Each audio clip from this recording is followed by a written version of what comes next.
क्या आपको बार बार खुजली आ रही है?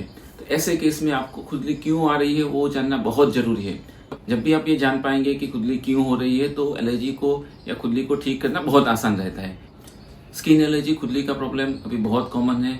लाखों करोड़ों लोग जो है वो खुजली से परेशान है। हर 5 में से 1 व्यक्ति को खुजली एलर्जी का प्रॉब्लम रहता है। तो ज़्यादातर लोग जो होते हैं उनको ये पता ही नहीं होता है कि एलर्जी के कारण क्या है, एलर्जी क्यों होती है। तो आज की वीडियो में मैं वो सारे कारण बताऊंगा जिससे एलर्जी होती है, क्या ध्यान रखना है, क्या करना है, क्या नहीं करना है। तो ये वीडियो को आप अच्छे से सुन लेते हैं और जो भी मैं बताता हूँ उसको आप अच्छे से फॉलो करेंगे तो आपकी एलर्जी जो है वो बहुत अच्छी तरह से और बहुत जल्द से वो ठीक हो जाएगी। मैं doctor Gaurav Patel, dermatologist at Aastha skin and laser clinic Ahmedabad, ऐसे skin and hair related educative और इन्फॉर्मेटिव वीडियो बनाता हूँ। ऐसे और भी वीडियो देखने के लिए सब्सक्राइब करना मत भूलिए। स्किन एलर्जी में क्या होता है, खुजली आती है, लाल लाल चट्टे हो जाती है, थोड़े टाइम के बाद फिर वो खुजली वापस आने लगती है। सो बार बार खुजली का जो प्रॉब्लम होता है वो इतना हो जाता है कि जो भी पर्सन होता है वो बहुत परेशान हो जाता है। तो सबसे पहले हम जानेंगे कि कौन सी चीज़ जो होती है वो खाने पीने से हमें एलर्जी होती है। जो सबसे कॉमन जो कारण होता है उसमें मिल्क रहता है। फिर नट्स जो होते हैं उसमें मूंगफली जो होता है वो बहुत कॉमन कारण है। इसके अलावा एग से, सी फूड है, फ्रूट में जो रहता है स्ट्रॉबेरी है, पाइनएप्पल है, उससे बहुत कॉमनली एलर्जी रहता है। सो जब भी आप कोई चीज़ खाते हैं और आपको लगता है कि ये खाने से आपकी एलर्जी जो है वो बढ़ गया है तो उसको आपको कंट्रोल करना है। जो खट्टे आइटम्स और जो फर्मेंटेड आथे वाली आइटम्स होती है, जो खमीर वाली आइटम्स हैं, उससे भी कई लोगों को एलर्जिक होता है। तो जब भी आप खाना खाते हैं तो विद इन 1 to 2 आवर्स में मोस्ट ऑफ द केस में एलर्जी हो जाती है। अगर आप खाना खाते हो और उसके बहुत टाइम के बाद एलर्जी होती है तो वो फूड रिलेटेड एलर्जी होने के चांसेस कम रहते हैं। एक छोटा बच्चा आया था, उसको स्किन एलर्जी बार बार हो रही थी। सो वो ध्यान ही नहीं रख रहे थे कि किस चीज़ से एलर्जी हो रही थी। जब मैंने उनको बताया कि आपको ये चीज़ का ध्यान रखना है, तब जाके उनको पता चला कि जो बच्चा जो है वो जो पीनट बटर जो होता है वो खाता था और उसकी वजह से एलर्जी हो रही थी। तो वो जैसे उन्होंने बंद किया तो एलर्जी उनकी काफ़ी कंट्रोल में हो गई। तो अगर आपको भी कोई खाने पीने की चीज़ की एलर्जी है तो आप कमेंट में मुझे बता सकते हैं कि कौन सी चीज़ से आपको एलर्जी हो रही है। जो भी चीज़ की एलर्जी है वो हम जब खाते हैं तब बॉडी में जो IgE जो होता है उसका लेवल बढ़ जाता है। उसकी वजह से हिस्टामिन रिलीज होता है और हिस्टामिन रिलीज की वजह से खुजली आती है। खाने पीने की चीज़ की एलर्जी जो होती है वो ऐसा जरूरी नहीं है कि सबको हो। कई पेशेंट क्या करते हैं कि सब कुछ खाना पीना बंद कर देते हैं। ऐसा करने से बॉडी की इम्यूनिटी कम होगी, न्यूट्रिशन कम होगा, तो जो एलर्जी जल्दी ठीक होना चाहिए वो नहीं होगी। जो भी चीज़ मैं बता रहा हूँ वो सबको लागू नहीं पड़ता है। आपको ध्यान रखना है, अगर कोई चीज़ आप खाते हो उसके बाद एलर्जी हो जाती है तभी आपके लिए वो रिलेवेंट है। अगर आप खट्टा खा रहे हो और उससे एलर्जी नहीं हो रही है तो आप उसको कंटिन्यूस रख सकते हैं। जो भी चीज़ की आप परहेज रखते हो उसको आप 1.5 महीने तक ध्यान रखिए। 1.5 महीने तक आप ध्यान रखते हो, उसके बाद भी वो चीज़ बंद करने के बाद भी एलर्जी हो रही है, उसका मतलब कि वो चीज़ से एलर्जी नहीं है। मेरे कई पेशेंट ऐसे आते हैं कि वो साल 2 साल तक खाना ही पीना सब बंद रखते हैं। तो ऐसा आपको बिल्कुल नहीं करना है। दूसरा जो कॉमन कारण रहता है वो जो एनवायरमेंटल फैक्टर्स जो होते हैं, जो इनहेलेंट होते हैं, जो सांसों में हम लेते हैं, उससे एलर्जी होती है। कई पेशेंट को आपने नोटिस किया होगा कि जब भी कोई सीजन चेंज होता है, एटमॉस्फेयर चेंज होता है या एक जगह से कहीं दूसरी जगह में जाते हैं या फिर गार्डन और बाहर निकलते तब एलर्जी चालू हो जाती है। तो ऐसी जो एलर्जी होती है जो सीजनल होती है तो ये एलर्जी जनरली इनहेलेंट के रिलेटेड होती है। तो ये जो कॉमन में जो डस्ट की एलर्जी बहुत कॉमन रहती है, जो धूल मिट्टी और वो सब रहता है। उसके अलावा जो पोलेंस होते हैं, जो सीजन चेंज होती है पर्टिकुलरली गार्डन्स और उसमें जो होता है पोलेंस रिलेटेड भी रहती है। जो मोल्ड होता है, जो मॉइस्चर वाली जो जगह होती है वहाँ पे एलर्जी काफ़ी कॉमन रहती है। अगर आपके घर में कोई पेट एनिमल्स है, बिल्ली है या डॉग कैसा है, तो उसके जो छोटे छोटे बाल्स और उसके जो डेंड्रस होता है उससे भी कई बार एलर्जी होती है। तो अगर आपको ये सीजनल और ऐसे कोई एलर्जी है तो आप कहीं भी बाहर जाए तो आप मास्क पहनना मत भूलिए, पानी ज़्यादा पीना है और जब भी घर में सफाई हो रही है या सोफ़ा या ब्लैंकेट और वो सब साफ़ हो रहे हैं तब आपको दूर रहना है। और अगर पॉसिबल हो सके तो जो फिल्टर होता है, हेफा फिल्टर होता है, वो आप यूज़ कर सकते हो। अगर आपको खाने पीने के अलावा ये कोई इनहेलेंट रिलेटेड भी कोई एलर्जी है तो आप कमेंट बॉक्स में लिख सकते हो कि आपको कौन सी चीज़ की एलर्जी है। मेरे एक 65 ईयर्स ओल्ड एक पेशेंट जो थे उनको बार बार एलर्जी हो रही थी। एलर्जी के साथ में उनको नाक में से भी पानी आना, आंख में से पानी आना, छींके आना, वो सब भी प्रॉब्लम हो रहा था और उनको गार्डनिंग का बहुत शौक था। तो उसमें जो पोलेंस होते हैं वो पोलेंस उनके लिए रिस्पॉन्सिबल था। तो जब भी उनको मैंने बताया कि आपको मास्क पहन के काम करना है और उसके बाद जो है उनकी एलर्जी जो है वो काफ़ी हद तक कंट्रोल हो गई। तो आप भी ऐसे छोटी छोटी चीज़ जो होती है उसको ध्यान रखना बहुत ज़रूरी है। तीसरा जो कॉमन कारण होता है जो कॉस्मेटिक और स्किन केयर प्रोडक्ट जो होती हैं उसके रिलेटेड रहता है। एक कॉलेज का एक स्टूडेंट जो था वो जब भी परफ्यूम लगाता था तो उसके बाद उसको एलर्जी स्टार्ट हो जाती थी। तो जो परफ्यूम होता है, बॉडी लोशन होता है या डिओड्रेंट होता है, इसमें जो पैराबेन होता है, फॉर्मल्डिहाइड और ऐसे के जो केमिकल्स होते हैं, तो उसके रिलेटेड एलर्जी बहुत कॉमन है। सो आपको जब भी एलर्जी है तब ऐसे जो भी कॉस्मेटिक होते हैं उसको आप हो सके इतना अवॉइड करिएगा। चौथा जो कारण है वो कॉन्टैक्ट में आने से, जो जनरली मेटल्स होता है, ज्वेलरी जो होती है उसके रिलेटेड रहता है। इसमें निकल, कोबाल्ट, क्रोमियम और वो सब जो होता है उसकी एलर्जी बहुत कॉमन है। अगर आप आर्टिफिशियल ज्वेलरी पहन रहे हो, फिर वॉच जो पहनते हैं या जो बेल्ट का जो बक्कल होता है उससे भी काफ़ी सारे लोगों को एलर्जी होती है। कई बार मोबाइल जो होता है उसका कांस्टेंट यूज़ करने से भी एलर्जी के केसेस रहते हैं। ये जो एलर्जी है स्पेसिफिक ये कॉन्टैक्ट में आने के बाद ही होता है। तो जब भी आप नोटिस करेंगे कि ऐसे ज्वेलरी या वॉच ऐसे पहनने के बाद एलर्जी हो रही है तो आप ध्यान रखिए कि ये कॉन्टैक्ट में आने से एलर्जी है, तो वो चीज़ को आपको अवॉइड करना है। वो पांचवा जो कारण है बहुत सीरियस है, वो दवाई रिलेटेड है। कई पेशेंट जो होते हैं वो बार बार थोड़ा भी कुछ होता है दवाई ले लेते हैं, पेन किलर लेते हैं, एंटीबायोटिक लेते हैं। तो ऐसे नहीं करना है आपको। जब एलर्जी है तो हो सके इतना और भी मेडिसिन कम से कम लेना है। ज़्यादातर केस में जो स्किन एलर्जी के लिए रिस्पॉन्सिबल जो दवाई होती है उसमें जो पेन किलर होती है, एस्पिरिन होता है, इबुप्रोफेन होती है, वो आपको नहीं लेनी है। एंटीबायोटिक में पेनिसिलिन, सिफलोस्पोरिन से एलर्जी होती है। इसके अलावा जो गर्भ निरोधक टैबलेट होती है, जो ओरल कॉन्ट्रासेप्शंस होता है, chemotherapy related, cancer therapy related जो दवाई होती है उससे भी स्किन एलर्जी बहुत कॉमनली होती है। ये बात ध्यान रखिए कि दवाई लेने के बाद जो एलर्जी जो होती है वो उसमें अलग अलग होता है, इमीडिएट एंड डिले होता है। कई दवाई लेने से तुरंत आपको रिएक्शन आ जाएगा, कई दवाई जो लेने के बाद आपको अप टू 3 डेज तक रिएक्शन आने के चांसेस रहते हैं। सो आपको क्या ध्यान रखना है कि कोई भी आप दवाई लेते हो और उससे रिएक्शन आता है तो वो आप ध्यान रखिए कौन सी दवाई है और एक डायरी बना के उसमें नोट कर दीजिए कि ये दवाई लेने से एलर्जी है। और कभी भी आप कोई डॉक्टर के पास जाओ दवाई लेने के लिए, उनको बताना है कि ये दवाई से रिएक्शन आता है, ताकि वो जो डॉक्टर है वो आपको वो दवाई प्रिस्क्राइब नहीं करे।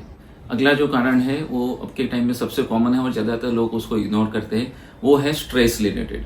स्ट्रेस जब भी होता है, आप जब टेंशन लेते हो, गुस्सा करते हो, नींद ठीक से नहीं पूरी होती है, वर्क का ओवरलोड हो जाता है, खाना पीना ठीक से नहीं होता है, कुछ भी ऐसा होता है कि जिसमें बॉडी को फिजिकली, मेंटली, इमोशनली स्ट्रेस पहुंचता है, तो वो अपनी इम्यूनिटी जो होती है बॉडी की उसको डाउन करता है।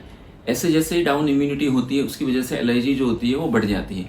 सो आपको ये सारे जो स्ट्रेस रिलेटेड फैक्टर्स है उसमें ध्यान रखना है और ट्राई करना है कि ये जो भी सारे फैक्टर्स है उसको अवॉइड करना है। इसके अलावा आप योगा है, मेडिटेशन है, डीप ब्रीदिंग जो प्रैक्टिस होती है, प्राणायाम जो है वो आप कर सकते हैं। मेडिटेशन जो होता है वो बहुत अच्छा रहता है, वो हमारी इम्यूनिटी को भी बढ़ाता है और स्ट्रेस भी कम करता है।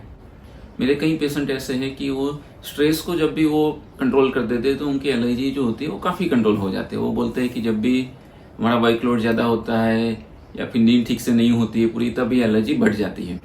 स्किन एलर्जी स्किन के अलावा जो इंटरनल ऑर्गन्स होते हैं और जो हार्मोन्स रिलेटेड जो डिस्टर्बेंस होता है उससे भी रहता है। सबसे जो कॉमन हार्मोनल इम्बैलेंस रहता है वो थायराइड रिलेटेड होता है। तो अगर आपको हाइपोथायरॉयडिज्म है या फिर हाइपरथायरॉयडिज्म है या ऑटोइम्यून थायराइड रिलेटेड कोई डिसीज है तो उसमें भी एलर्जी हो सकती है। इसके अलावा प्रेगनेंसी रिलेटेड या पीरियड्स में इरेगुलरिटी रहती है तो उसकी वजह से भी एलर्जी हो सकती है। और स्किन के कई डिसीज जो होते हैं जैसे SLE है उसमें भी एलर्जी कई बार स्किन की रहती है। तो जब भी ऐसा हार्मोनल होता है तो आपके जो डर्मेटोलॉजिस्ट है वो आपको एडवाइस करेंगे कि आपको हार्मोनल प्रोफाइल कराना है और वो करवाने से आपको आइडिया आ जाएगा कि हार्मोनल कोई प्रॉब्लम है कि नहीं।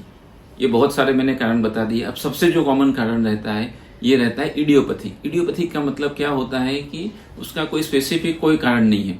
ज़्यादातर केस में मोर देन 70-80% केस में ये रहता है कि डॉक्टर हमने बहुत ध्यान रखा, बहुत कुछ कंट्रोल किया, सब ध्यान रख रहे, सब नोटिस कर रहे, सब डायरी बना रहे, लेकिन हमें पता नहीं चल रहा है कि एलर्जी क्यों हो रही है। तो ऐसा कारण कि जिसका कोई पता ही नहीं चल रहा है कि ये एलर्जी क्यों हो रही है उसको हम इडियोपैथिक बोलते हैं। तो जब भी आपको एलर्जी होती है और अगर आपको पता नहीं चल रहा है तो उसमें कोई टेंशन नहीं लेना है। सो जो सारी बात बताई उसमें अगर आपको कोई फिट नहीं हो रहा है उसका मतलब कि आपका इडियोपैथिक कारण है। ये जो सब एलर्जी के कारण बताए वो ऐसे होते हैं, वो स्पॉन्टेनियस होते हैं। स्पॉन्टेनियस का मतलब कि वो अचानक ही हो जाते हैं। दूसरी जो एलर्जी होती है उसको इंड्यूसिबल एलर्जी बोलते हैं। उसका मतलब कि जब भी वो जो कारण होता है वो इंड्यूस हम करते हैं, वो जब कारण आता है तब एलर्जी तुरंत हो जाती है। उसको फिजिकल अर्टिकेरिया भी बोलते हैं। ये जो फिजिकल अर्टिकेरिया जो रहता है उसमें सबसे कॉमन जो वेरिएंट रहता है उसको डर्मोग्राफिज्म बोलते हैं, उसको स्किन राइटिंग भी बोलते हैं। उसमें क्या होता है कि जब भी आप स्किन पे ऐसे स्ट्रोक करते हैं या कुछ लिखते हैं या कुछ भी स्किन को ऐसे खुजालेंगे तो उस जगह पे जहाँ पे भी आप खुजालते हैं या स्किन को स्ट्रोक करते हैं उस जगह पे ऊपर उठ जाएगी और एलर्जी हो जाती है। सो ये यंग पेशेंट में बहुत कॉमनली रहता है। जैसे पिक्चर्स में आप देख सकते हो कि ये पेशेंट ने अपना नाम लिखा है हाथों से स्किन पे, और उनका जहाँ जहाँ पे भी उन्होंने स्किन को राइटिंग किया है वहाँ पे एलर्जिक हो गई है। दूसरा जो वेरिएंट है वो प्रेशर अर्टिकेरिया है, कि जब लंबे टाइम तक अगर कोई स्किन पे प्रेशर आता है या कांस्टेंट, सपोज आप एक जगह पे बैठे रहते हैं तो बम्स की जगह पे एलर्जी हो जाती है, टाइट कपड़े पहने हैं तो वहाँ पे जगह पे एलर्जी हो जाती है। कई पेशेंट कंप्लेन करते हैं कि जो कपड़े चेंज करते हैं रात को तब एलर्जी हो जाती है। तो उस टाइम पे ये जो प्रेशर रिलेटेड जो रीजन होता है वो रिस्पॉन्सिबल रहता है। ज़्यादातर केस में जैसे ही प्रेशर अप्लाई होता है तब एलर्जी होती है, किसी को 1-2 घंटे बाद भी रहता है। तीसरा जो कारण होता है वो सोलर अर्टिकेरिया बोलते हैं। Solar urticaria mean sunlight related urticaria. कई पेशेंट कंप्लेन करते हैं कि जब धूप में जाते हैं तब उनको एलर्जी स्टार्ट हो जाती है। तो उसमें जो यूवी रेडिएशन जो होता है वो स्किन पे जब भी टच होता है तब उनका बॉडी रिएक्ट करता है। तो ऐसे केस में आपको सनस्क्रीन रेगुलर लगाना है और हो सके इतने आपको पूरे क्लोथ्स पहनने हैं। दूसरी जो वैरायटी उसको कोलिनर्जिक अर्टिकेरिया बोलते हैं, कि कई पेशेंट को एक्सरसाइज करने के बाद एलर्जी होती है, ज़्यादा पसीना होता है उसके बाद होती है, या गर्म पानी से स्नान करने के बाद एलर्जी हो जाती है, या कुछ खाना खाते हैं उस टाइम पे एलर्जिक होती है, या फिर ये रहता है कि बहुत ही वो टेंशन में आ जाता है, जो इमोशनल डिस्टर्बेंस होता है तभी भी एलर्जी हो जाती है। तो इसको कोलिनर्जिक अर्टिकेरिया बोलते हैं। जब भी बॉडी का जो कोर टेम्परेचर राइज होता है तभी भी एलर्जी ये बढ़ जाती है। इसके अलावा भी बहुत एक रेयर टाइप है जिसको एक्वाजेनिक अर्टिकेरिया बोलते हैं, कि वो जब पानी के स्पेसिफिक कांटेक्ट में आते हैं तब एलर्जी होती है। तो ये एलर्जी जो होती है वो बहुत परेशान करती है। जब भी वाटर के कांटेक्ट में आते हैं तब उनको एलर्जी हो जाती है, तो उनको रोज बरोज में बहुत तकलीफ रहती है। तो ऐसे केस में एलर्जी जो होती है उसकी दवाई रेगुलर लेनी बहुत जरूरी रहती है। दूसरा एक टाइप जो है उसको वाइब्रेटरी अर्टिकेरिया बोलते हैं, कि जब भी कोई वाइब्रेशन मोड में रहता है या कोई मशीन है या ट्रैवलिंग में जब भी वाइब्रेशन होता है तो ऐसे केस में भी एलर्जी हो जाती है। सो एलर्जी का हमने बहुत सारे कारण देखे। तो हमारे आसपास जो भी चीज़ होती है उससे भी एलर्जी हो जाती है, कॉन्टैक्ट में आने से भी होती है, इनहेलेंट की भी होती है, फूड की भी होती है, दवाई की भी होती है। सो एलर्जी का कौन सा कारण आपको लागू पड़ रहा है वो आपको थोड़ा ध्यान रखना है। जो भी एलर्जी के कारण होते हैं वो जब हम बताते हैं तब पेशेंट बोलते हैं कि सब सारा बंद कर देना है, ऐसा बिल्कुल नहीं करना है। जब भी आपको ये लगता है कि आपको ये स्पेसिफिक कारण जो होता है उसकी वजह से एलर्जी होती है, उसको ही आपको फोकस करना है। इनिशियली जब एलर्जी हो तब सारे जो फैक्टर्स है, सारे जो कारण है उसको आप कंट्रोल करके बंद रखिए। धीरे धीरे फिर एक एक चीज़ जो होती है उसको आपको स्टार्ट करना है। लगता है कि अभी आपने स्टार्ट किया, फिर 4-5 दिन में कुछ प्रॉब्लम नहीं हुआ, फिर नेक्स्ट जो आइटम्स होते हैं उसको आप ट्राई करिए। तो ऐसे करने से आपको आइडिया आएगा। अगर कुछ भी आप खाना पीना खाते हैं और उससे तुरंत एलर्जी हो जाती है तो वो चीज़ को आपको 1.5-2 महीने के लिए बंद रखनी है। तो ये वीडियो को आप लाइक करना मत भूलिए, ताकि मुझे भी आइडिया आए कि आपको ये जो कंटेंट्स है वो पसंद आया कि नहीं आया। और ऐसे और भी वीडियो देखने के लिए चैनल को सब्सक्राइब करना मत भूलिए। स्किन एलर्जी के रिलेटेड दूसरे भी बहुत सारे वीडियो मैंने बनाए हैं, उसमें कौन से रिपोर्ट करने चाहिए, कौन सी दवाई लेनी चाहिए, स्किन एलर्जी अगर लंबे टाइम के लिए रहते हैं तो कौन कौन सा हमें ध्यान रखना है ताकि हम आराम से उसको कंट्रोल कर पाए। इसके अलावा भी खाने पीने की क्या ध्यान रखना है, क्या खाना है क्या नहीं खाना है, उसके भी वीडियो बनाए हुए हैं। वो डिस्क्रिप्शन में जो वीडियो का जो सारे मैंने लिंक दे के रखे हैं वो आराम से आप देखिए। स्किन एलर्जी में बहुत घबराने वाली कोई बात नहीं रहती है। ये जो भी कारण मैंने बताया वो आप ध्यान रखेंगे तो स्किन एलर्जी आपकी डेफिनेटली कंट्रोल में रहेगी। अगर आपको बार बार एलर्जी हो रही है और ठीक नहीं हो रही है तो मैं आपको एडवाइस करूंगा कि जो आपके नज़दीक के जो डर्मेटोलॉजिस्ट होते हैं उनको आप कंसल्ट करिए। स्किन स्पेशलिस्ट जो होते हैं वो आपको अच्छे से हिस्ट्री लेंगे, उसके कारण ढूंढने का ट्राई करेंगे, जरूर पड़ने की रिपोर्ट भी करवाएंगे। सो बहुत लंबे टाइम तक अगर एलर्जी है तो आपकी अपने डॉक्टर के अनुसार दवाई लेनी है। और जो भी स्किन एलर्जी की दवाई रहती है वो बहुत सेफ और इफेक्टिव रहती है। अगर आप डॉक्टर के सुपरविजन में दवाई लेते हैं तो दवाई का दूसरा कोई मेजर साइड इफेक्ट ऐसा नहीं है। और कोई क्वेरी और क्वेश्चन है तो आप कमेंट बॉक्स में मुझे बता सकते हैं। Thank you.